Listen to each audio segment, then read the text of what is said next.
Hey everybody, it's Jason Blaha here, and one of the topics that seems to come up a lot the last few months is a topic of SARMS. And guys are always asking, hey, if I do SARMS, I'm still kind of natty, or I'm still natty, or whatever, right? So let me put on my +5 out of weaponsmithing, do a little crafting, and let's talk about this for a minute. Yeah, this is interesting, and it really became more popular on YouTube, I noticed, when Jerry Ward started promoting SARMS a lot and promoting their use. And let's keep in mind, he is of course associated, I believe, with a company that is producing them and marketing them. And as always, you guys got to remember, I'm not saying SARMS don't work. I'm not saying they don't work, because a lot of them clearly do. But he's promoting them as basically kind of like anabolics, but without all the side effects. Now keep in mind, guys, this is the same Jerry Ward who got up and said that BioGrow, back when he was getting BioGrow from Isotory and all that, and was pimping them, was saying that it seemed to have IGF-1-like effects. That when he took it, he was having IGF-1-like effects. And then he and I had a conversation during that same month in which he linked me a drug stack, which I later publicly linked, his private drug stack. And notice he didn't deny the drug stack. He made a big deal about it, but he admitted basically that I must have changed the dose on the IGF-1. That was the only problem he had with me publishing that. Now this was like 2 grams of gear, mind you, plus HGH plus IGF-1. Now you have a guy who basically said he was getting IGF-1-like effects from an over-the-counter product when he was actually pinning real IGF-1. Stop and think about that. What he said publicly versus what he was doing, yeah, he was getting IGF-1-like effects from the IGF-1 he was using, but then he would attribute it to the over-the-counter supplement. Think about that for a minute. During a month when he was using real IGF-1 as part of a drug stack. So you got to take some of what he says with these things with a grain of salt. And again, I mean, that was public, and he didn't deny it. Didn't deny that he was on the IGF-1, and I know for a fact that was a drug stack he sent me. I did not change anything. But I digress. Back to this point about being natty and them being like steroids but without the side effects. Here's the thing, guys. Everyone universally agrees that you're not natty if you use anabolic steroids. I think that's pretty universally agreed. I don't think anyone's got a problem with that statement. Now, it's not to say that guys don't claim natty. We know there's tons of guys out there who use shitloads of gear. They use shitloads of gear while claiming natty all day long. There's guys who are using 2 grams of gear plus HGH who run around screaming about how natty they are. We see plenty of them out there. So, I mean, sure, you can use whatever you want and claim natty. I mean, in fact, I did a video on that a while back talking about, you're natural as long as you identify with being drug-free. It's kind of like a gender. In fact, we should probably just make natty a gender with legally protected status. That, if you identify with being natty, then you are natural. It's all about how you perceive yourself, right? Protected status now, natty. You can't say someone's not natty if they identify with being natty. That's bigotry. It's discrimination. It's hate. But that aside, seriously, stop and think about it. Anabolic steroids make you not natty. What do anabolic steroids do? They bind to the androgen receptor in your muscle tissue, which causes your muscles to grow through a cascade of effects through the body, right? There's a series of events that happens that causes your muscles to grow as a result of anabolics or testosterone binding to the androgen receptor in your muscle tissue. Now, they do things in other tissues when they bind to them also. When they bind to fat tissue, anabolics can increase fat burning a little bit.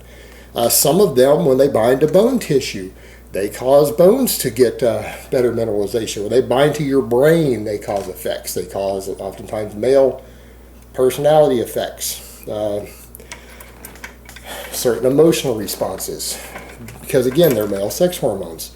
SARMs are an attempt to regulate that. SARM stands for Selective Androgen Receptor Modulator, which means, in theory, they bind to the androgen receptors in some tissue of your body and not in others. Now, ideally, what they're trying to do with a SARM is remove the male androgenic effect of the SARM so that you get the muscle building without the emotional effects. It's like, hopefully they don't want them to bind to your testicles. They don't want them to bind to your brain, because the idea is that they want to reduce the amount of suppression you get of your natural testosterone. They want to limit things like them binding to your prostate so that you don't get prostate growth. They're trying to limit what these things do outside of building muscle. But here's the idea. They're intended to build muscle through the exact same pathway anabolic steroids do, right? They're intended to build muscle through the exact same pathway in the body that anabolic steroids do, just with hopefully less of the side effects. That's the idea. And they're a chemical made in a lab that doesn't exist in nature, that a scientist has created to replicate the positive effects, all of the positive effects of anabolic steroids in your muscle tissue. Now, if steroids aren't natty, how in the hell could SARMS be natty? They're an artificially created drug intended to do the exact same thing in your muscle tissue through the exact same process, synthetically. They're not natty at all. I guess unless you identify with being drug-free, then I guess you are, right? Who am I to judge your gender for you? But, all right, I'll quit with that joke, seriously. All right, but they do the same thing in theory in the body. Now, here's the idea. You've got them being marketed as being like anabolics, but with less side effects. But do they really have less side effects? Not necessarily. A lot of guys are like, well, I was taking 30 milligrams a day of this SARM, and I gained muscle, and I didn't notice significant side effects. Well, how many anabolics cause significant side effects at 30 milligrams a day? Testosterone doesn't even do that. Meaning if someone took 30 milligrams of test prop a day, or say you're 200, even if you call it 250, right? Because that's what, 210? Someone who takes 250 milligrams of test sip or test anything a day, do you really think they have a lot of side effects from that? Seriously, do you think guys get a big bunch of bloat in their face from taking that? Do you think they get acne everywhere from that? Usually not. Do guys get elevated blood pressure from that? Do they get elevated red blood cell count from that? Yeah, they can, but that takes months. All right, a lot of these guys are running these SARMs for 6 weeks, 10 weeks, whatever. Well, that time period, like 6 weeks, you usually don't even see elevated blood pressure on 250 testosterone. So this 210 milligrams of this SARM every week, of course it doesn't have significant side effects. Most anabolics don't. Now, there are anabolics that can. Something like dianabol might bloat someone at that. Trenbolone acetate can have side effects at 30 milligrams a day because it's so powerful. But most anabolics, including testosterone, which is the parent molecule all of this is based around, it doesn't have serious or significant side effects for most people at those sort of doses. At 200, 250 milligrams a week, side effects are very, very mild, and many, many users report zero. And that's true of a lot of anabolics at that dose. A lot of the milder ones, most users will report very few, if any, side effects at that sort of dose. So what's our comparison here? You didn't get side effects at 30 milligrams a day? Well, testosterone probably wouldn't give you side effects at that dose either. So how does that prove anything?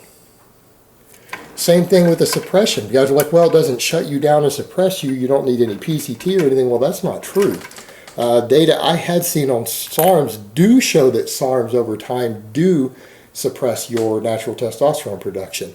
Now, is it severe as some anabolics? No. But you have to remember, anabolics and testosterone do not all have the same suppression either. Meaning, some things are very, very mild on your suppression versus others. Something like oxandrolone, also known as Anavar, it tends to be pretty mild on HTPA also. Most guys who would use that for 30 milligrams a day probably wouldn't see a huge drop in their natural testosterone production. It might go down a bit. They would have to use it for a pretty long time to really see that. Now, it could happen. It can happen, and it does happen, but it's very mild. Whereas in something like nandrolone or trenbolone, it is enormous. Like we've seen studies in human males where nandrolone shuts guys down inside of a week. And I'm talking a week after their first injection, they're producing like 10% of their normal testosterone. It just plummets. So these things vary a lot. And SARMs do seem to be suppressive. It's not just a free ticket, and it's being marketed that way. And you do see people who are trying to promote it that way. And you've got to watch it. Even guys like Jerry are saying that, oh, it's like anabolics but with less side effects. Or with no side effects. I don't think he's necessarily said no side effects. I hope Jerry hasn't said no side effects. But that's not the case. You start ramping these things up to higher doses, SARMs aren't perfect. None of them are working perfectly yet. They're not working the way they're fully intended. There's a lot of research to be done on these substances, and they do still have side effects. And people need to remember, they're using them at fairly low doses right now and reporting few side effects. What's going to happen when people start deciding to use these things at 100 milligrams a day? Because they will. I know guys who use 150 milligrams of oral anabolics a day. And they do get side effects from that. There are prescriptions for doses that high on some of them. You'd be surprised when you look out there in the medical literature. But what's going to happen when you see guys doing these substances at 100, 150 milligrams a day? Because we see it with anabolics all the time. It's just a matter of time before you start seeing all these guys who are taking these SARMs who start upping the dose. And when they do, and they will, because that's human nature and that's the nature of the iron game, people will start using 100, 150 milligrams. We're going to see people who are going to try 300 milligrams one day. Because I know guys who've done 300 milligrams of Anadrol a day, which is a regular prescription anabolic. You're going to see it happen, and when that happens, we're going to find out that maybe these substances aren't quite as low a side effect as we really thought they were. You know, they might not be as low a side effect as people have been marketing them to be. In fact, they might find that they are just as high a side effect as the substances that they are attempting to emulate. Alright guys, but that's really all I have to say on that today. I hope it's been informative, and I will talk to you guys next time.